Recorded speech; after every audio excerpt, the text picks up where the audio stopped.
going to demonstrate an activity of a chemical change.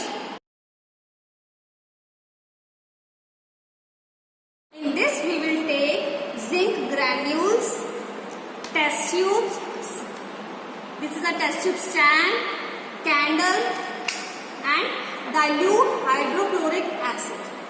So we have to show the reaction between zinc granules and dilute hydrochloric acid.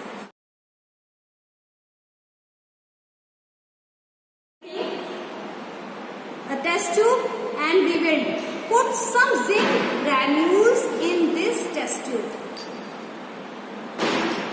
We will hold the test tube like this. Now we will, with the help of this dropper, and we will see the reaction here. See, you can see bubbles are forming.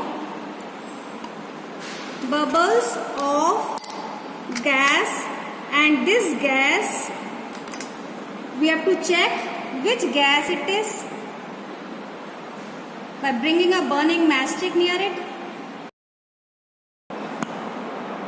So we notice the pop sound. The pop sound when produced, the gas that is released is hydrogen gas.